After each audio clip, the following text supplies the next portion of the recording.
I often find myself fortunate to be from the small, peninsular province on the east coast of Canada called Nova Scotia. From the time of the earliest settlers, Nova Scotia was one of the first places the Europeans arrived when they came to colonize the land of Canada. With this, Nova Scotia has become a hotbed for hauntings and other paranormal activity, owing to its long and storied history. I spoke in Chapter 2 about the story of Esther Cox and the terrifying poltergeist that haunted her and her family. Around Halloween, I told you the story of the Wynyard apparition, the deceased brother of Lieutenant George Wynyard, who appeared to him hundreds of kilometers away on the exact night of his passing to say goodbye to his brother.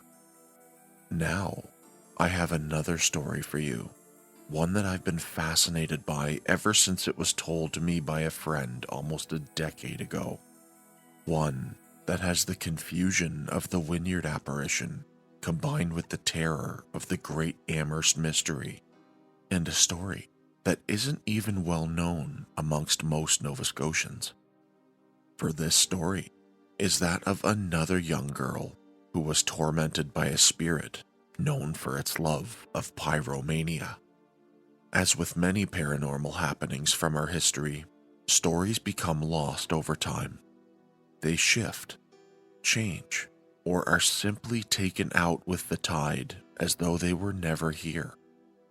We are fortunate to have this one endure through a pamphlet published by Harold B. Whidden and the conclusive findings of Dr. Walter Prince, who experienced Mary Ellen's story firsthand.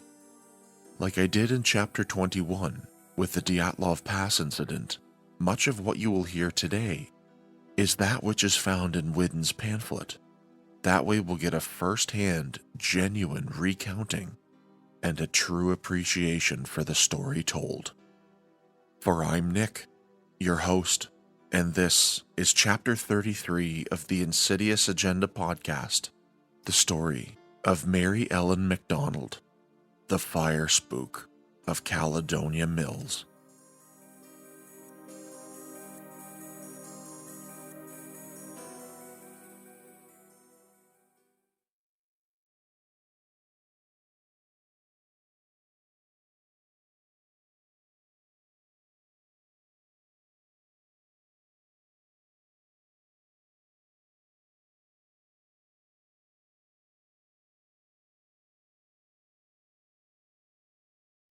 About 2 hours north of Nova Scotia's capital city of Halifax lies the town of Antigonish.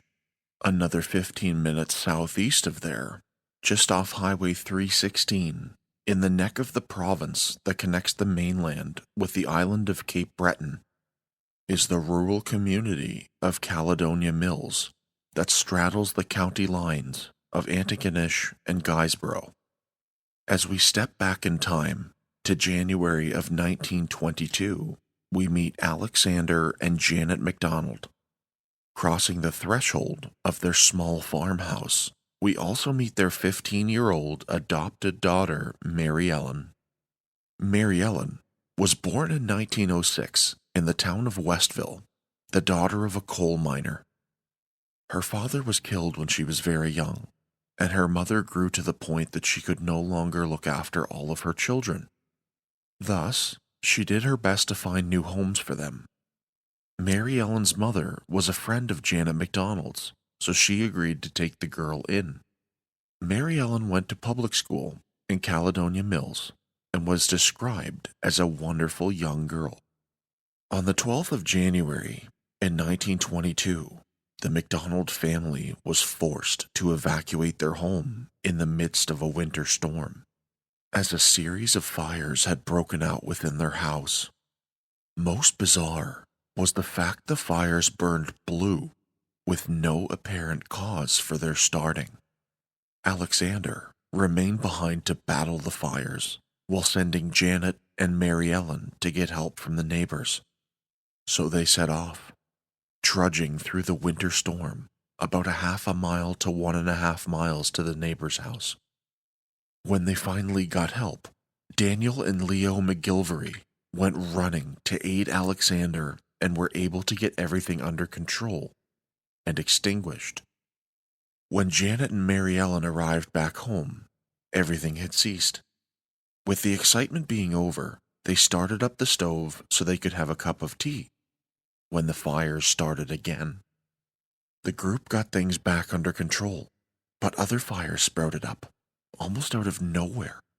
By the end of the night, they had extinguished 38 separate fires.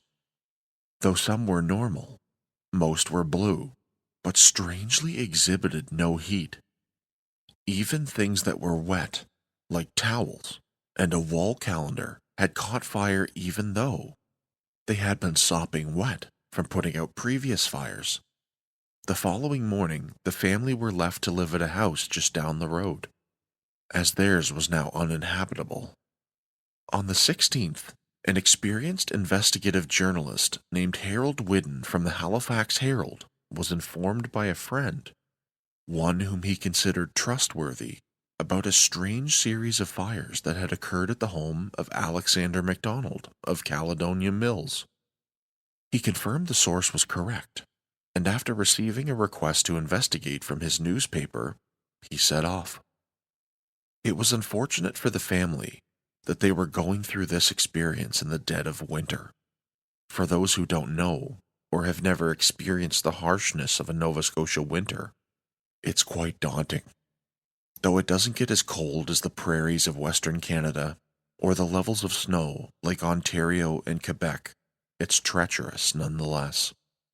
Being on the coast, it's exposed to a great mix of snow, rain, and flash freezing, and when it gets cold, it's cold.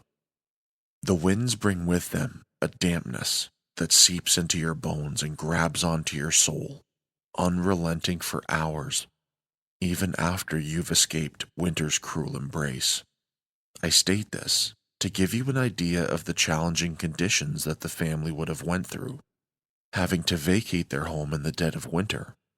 On arrival, Whidden introduced himself and set to work right away, interviewing the 3 members of the family, in addition to Daniel and Leo McGilvery, the neighbors who had aided the MacDonalds in putting out their fires. They related their experiences in a straightforward manner. Their integrity was put beyond dispute. I personally examined the house and found many evidences of fire. After his first series of interviews and investigations, Whidden returned to Antigonish, where he knew he really had something with this story. The whole thing seemed like interesting news, and my newspaper instinct prompted me to pursue it to its conclusion. It soon developed that the story was most unusual. I decided to see it through, and to do my utmost to tell the truth consciously. He did this so as not to cast suspicion until he knew exactly what the cause was, in order to protect innocent people's names and reputations. He visited Caledonia Mills for a second time and began to hear more strange things that had happened in the year preceding the fires in the MacDonald's home. The family found ashes in their store of milk. Livestock had their tails braided in strange ways. Animals were found in different stalls on more than one occasion, and they were found outside the barn, locked out, and were considerably agitated, as though they had been greatly disturbed, notably even after being nailed into their stanchions. What caused the fires? Some locals began to ask, and what or who unfastened the cows? It's beyond me, said Whidden. The solution of the mystery may be quite simple, but to me it's a very strange affair, and I would not offer a suggestion. Other disturbing things happened to the family before the fires as well. A china cabinet once crashed to the floor while the family was playing cards. A cabinet which was tall and sturdy and would have had no business tipping over on its own. In another instance, the family found a lamb dead on their doorstep with its throat cut. Things also went missing, like rugs and pots. There were even strange cloven footprints that were on the McDonald's windows, which were enough to scare the local priest when he came by to visit. The family was persuaded to leave their home while the investigation took place, though Alexander MacDonald remained with the investigators as long as they would keep vigil. Those who would stay with Alexander in the home were Harold Whidden and Pictou Police Detective Peachy Carroll. Over the course of the next 2 days and nights, the pair investigated the MacDonald's home for any sort of strange activity that might explain who or what caused these fires to start. The farmhouse was icy cold, being in rural Nova Scotia in the dead of winter. It was greatly damaged by fire, and much of the furniture that was still in the house was rendered unusable. Thus nothing, except many layers of clothing, protected them from the harsh cold. I was more mystified than ever. On the second night of our stay, we had a new experience. We heard strange noises, absolutely different from anything I've ever heard before, from the floor over our heads. And shortly afterwards, I distinctly felt a blow on the flat part of my left arm above my elbow, Whidden said. At the time, I was satisfied that it was not my imagination, because I had absolute control of myself. This blow was felt distinctly through 2 shirts, an inside coat, a heavy sweater, a fur-lined overcoat, and a new horse rug, all of which were covering me. The strange noises they had heard were rappings that eventually gave way to footsteps, sounding as though they were pacing around the bedroom above them. Though they all listened intently, both knew that no one was up there. So it dawned on Whidden that whatever this was hadn't even crossed his mind before. He ruled out Carroll, asking him if he did this just to be sure. I asked him if he hit me. I did this simply to satisfy to myself that he had not, because my impression from the very first was that no human hand had caused that blow. It caught both men off guard, as Carroll hadn't moved from the position Whidden noticed him in just before, when they were talking. It also wasn't Alexander MacDonald, as he too was in the same position, almost asleep. Whidden remained awake for the next 15 or 20 minutes, still confounded by what had happened. He felt a presence in the home just before the attack, something he couldn't place among when he experienced things before.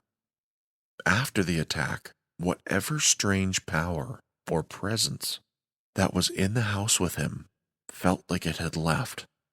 When the investigation was finished, Whidden set to work, writing one of his articles for the Herald.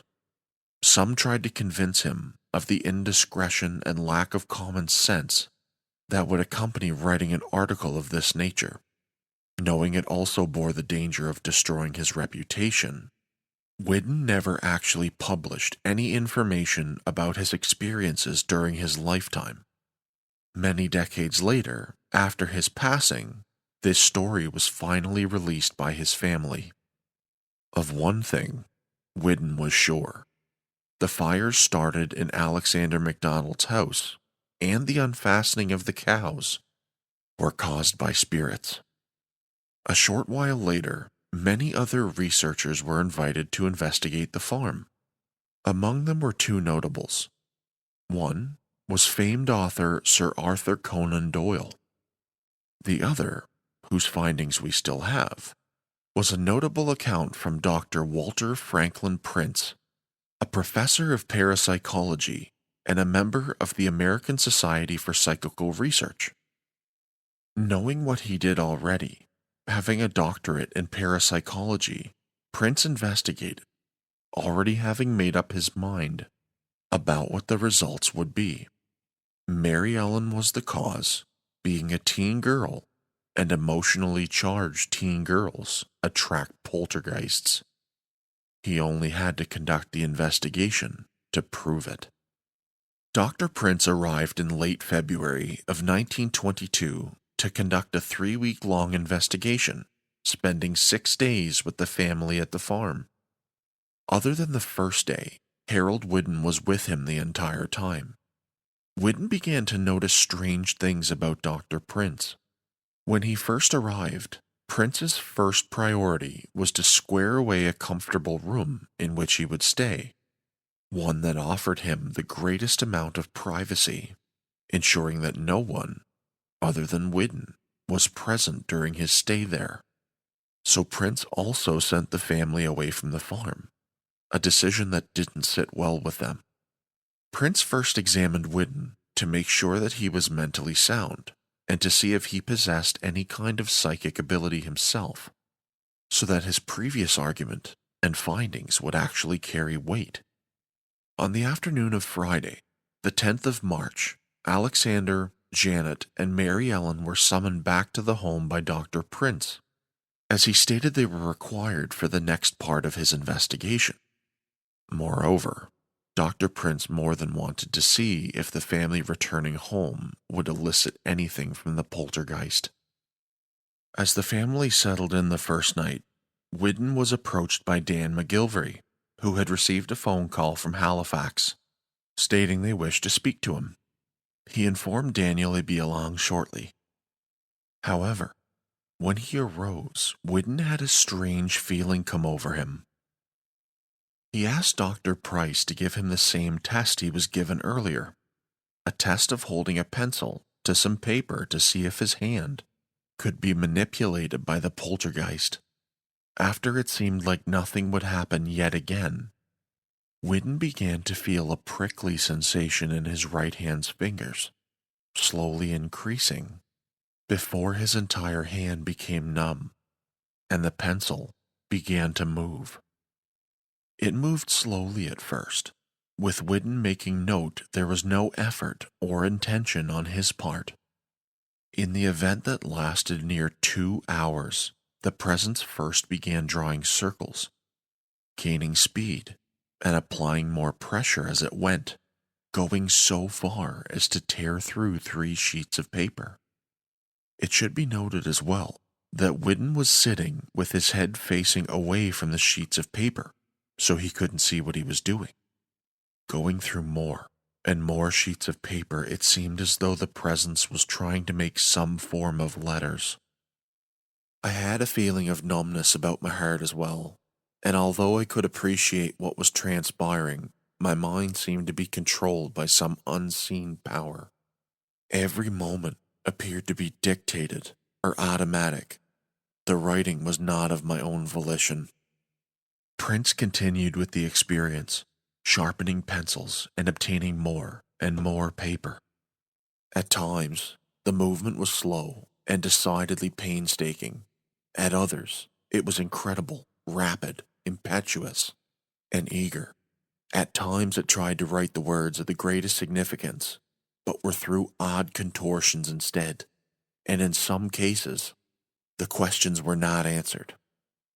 Prince tried asking the entity questions, but it appeared to the 2 men as though the entity were so eager to communicate that it would often write the questions down rather than answering them. Whidden called over to the McDonald's guest, Mr. Ritchie. "Ritchie, come here, if you want to see something you may never again see in your life." Mr. Ritchie came in, with Janet MacDonald, Mary Ellen, and Dan McGilvery in tow. Things started to grow more dark and strange. Though 26 words had been drawn before everyone arrived, the spirit began to speak through Harold Whidden. Taking control of his lips, it told Prince to ask, "Who set the fires in Alexander MacDonald's house?" "Do you know?" Prince responded. The entity wrote out the word "yes." "Can you tell?" Prince asked. The next word written was "spirit," to which Prince asked why. No word was written, but the pencil tapped on the paper, up and down with great force. Though it tried to write, only black blotches were made. the hand began tapping the pencils to the point of breaking the lead, tapping each time, harder and faster, picking up a new pencil each time the lead broke. The entity spoke through Whidden again, for all present to be quiet, and later to leave the room. As the guests left the room, Prince and Whidden continued. "Did you slap Harold Whidden on the arm the second night he and Mr. Carroll were in the house?" Prince asked. The spirit once again wrote yes. "Why?" Prince pressed it again. To which it wrote the explanation. "Because I wanted to show him that the mystery fires were caused by spirits." The spirit continued to answer other questions, giving the reason for causing the fires and offering its name. As noted by Harold Whidden, neither man had any of that information before. It was entirely new to them. The spirit also admitted to unfastening the family's cows, with the response, "I did," underscored 6 times, and followed by 2 exclamation points. Most of the written statements were of utmost significance, and not a few of them were of an entirely personal character, Whidden said. For that reason, the greater part of the contents of the strange manuscript will probably never be divulged. Some of the sentences the spirit wrote have come to light. They are, "People must realize that those who have passed beyond are ever present. God is merciful. God is good. He is just. And spirits do visit the earth after death." The men made note that the spirit expressions were empathetic and kind and offered no signs of malice or enmity. The spirit told the men that it would no longer trouble the family, and it would never appear before them. The spirit said farewell and departed. After writing and acting automatically for over 2 hours, my hands lay limp on the table, said Whidden. I gave several deep sighs, and for a few minutes did not have the power to stand up. I sat looking vacantly in front of me, with the mist before my eyes. When I felt my own faculties slowly returning, I stood on my feet and felt that I was passing out. I was so weak. Whidden walked into the dining room, still in a daze. He sat down with Mary Ellen, at her request, to play a card game of 45s. He noticed that he didn't feel any value in playing cards, and felt as though he couldn't even see them. He played 1 round before he felt the strange sensations returning. He went to Dr. Prince's bedroom, and Dr. Prince asked the spirit once again to leave Whidden. It lingered on for only 4 or 5 minutes before it left again. Over the next few days, Whidden and Prince attempted to repeat the test on 4 separate occasions, but none of the automatic writing happened again. Though Whidden did make note, there was a tingling sensation in his fingers that he had felt before. He hadn't felt the accompanying numbness in his heart, so the tests were unsuccessful. The experiences that he went through confirmed to him that there was something beyond the physical that he would remember to his death. Some people, unacquainted with the circumstances, may have intimated that I was hypnotized or mesmerized. This is not true.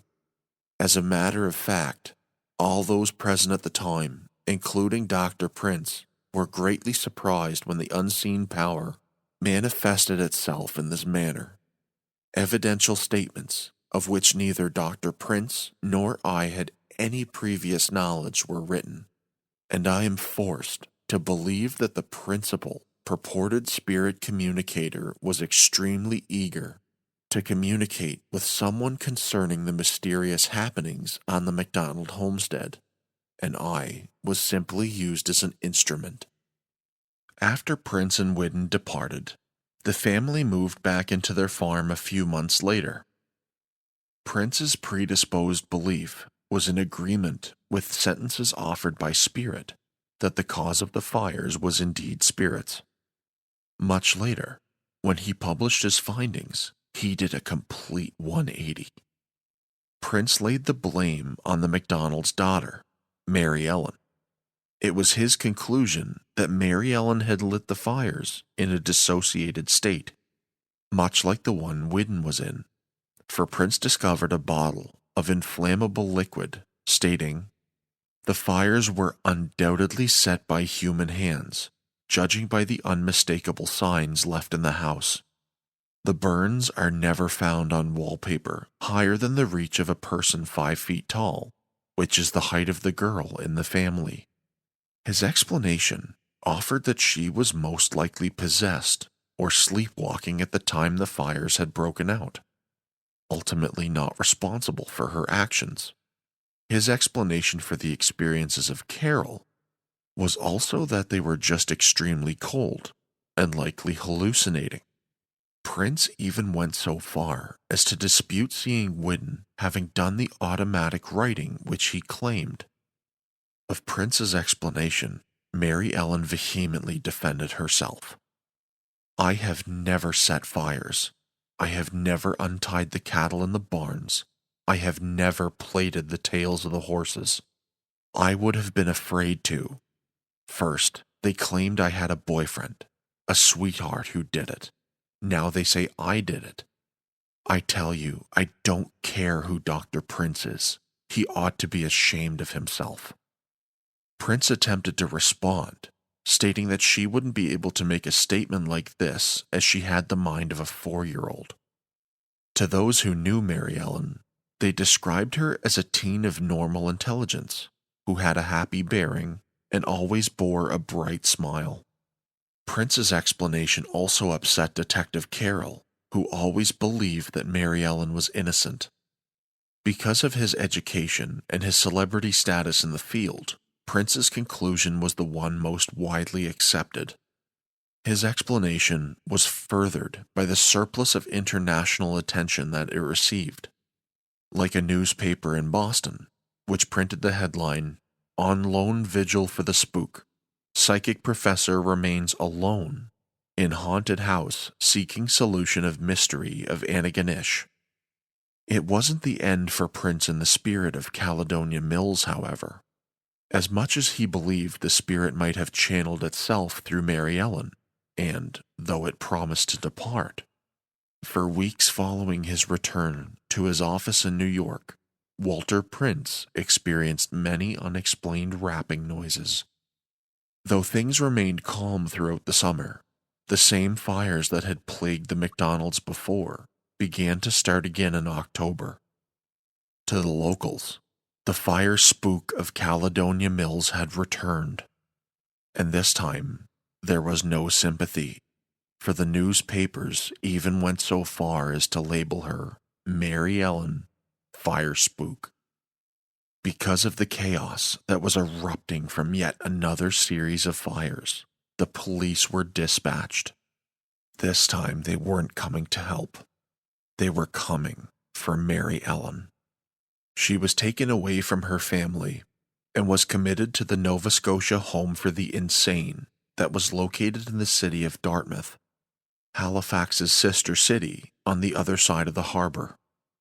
I should make a note here that the Nova Scotia Home for the Insane still exists today, although now we refer to it as the province of New Brunswick. That was a joke, and I'm sure everyone from home would have a laugh at that.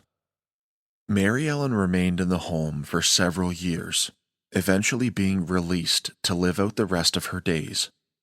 As soon as she had left Caledonia Mills, no further happenings were ever reported. She originally went to live in Halifax, and shortly thereafter was arrested for vagrancy, the old term used for street walking or prostitution, and she ended up spending a month in prison. After her release, Mary Ellen disappeared.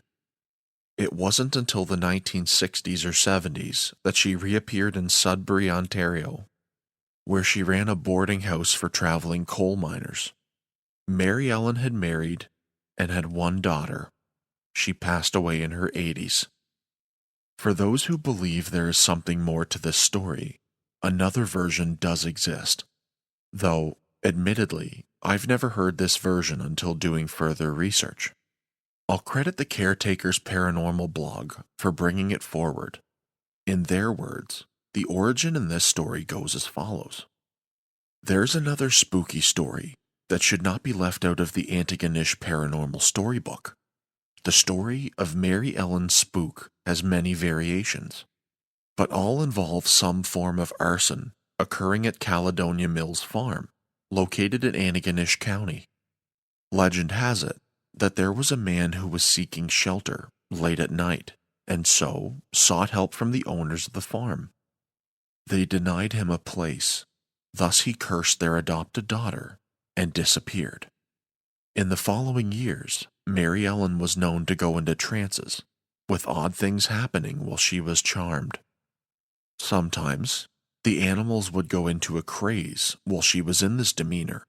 Other times, her father would go downstairs to see a fire lit where there wasn't one before. The culmination of this story is a plethora of house and barn fires that only ended when Mary Ellen moved away from the farm. Many of the fires were known to start while there was no oven or pit, meaning no chance of an accidental flame erupting. Today, the old Caledonia Mills farm of the MacDonald family is reduced to rubble, and only fragments of the foundation remain. Though it's difficult to find, eager explorers can still locate it easily enough. But be warned, anything taken from the site of the old farm, be it shingles, bricks, stones, and more, will cause whatever building they're in to catch fire. There have also been reports of ghostly sightings near the foundation, and a rumor that a curse lies over the property. To this day, many locals are still terrified to go near that area. In the closing of his pamphlet, as we'll close this episode, Harold Whidden left a warning for readers of this case and events that accompany it. Something all paranormal investigators can heed. I wish, in conclusion, to sound a note of warning. My experience with the unseen communicator was tried innocently. The power, I believe, even changed my plans and directed me to try the test which produced such startling results. Otherwise, why did I not carry out my intention to accompany Dan McGilvery to the telephone? The resultant success and revelation came like a bolt from the blue to me. I empathetically warn my readers to try no such experiments.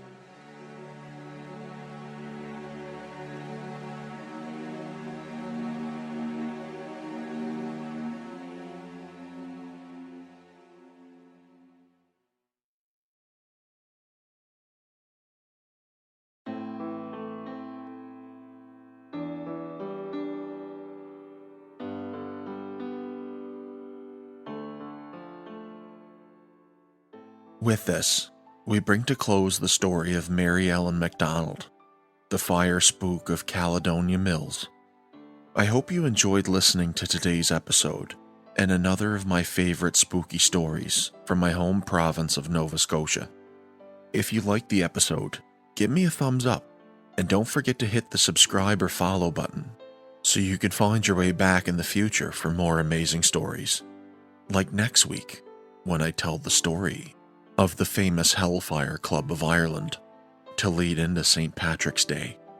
And as something extra special for you, I'll have another episode available right on St. Patrick's Day, the newest edition of the Folklore Appendices, covering all dark tales of Irish folklore. New episodes of the Insidious Agenda podcast release every Tuesday at midnight Eastern Standard Time. But for now, it's time to close the cover of the Insidious Agenda. I'll see you again next week, and thanks for coming back once again.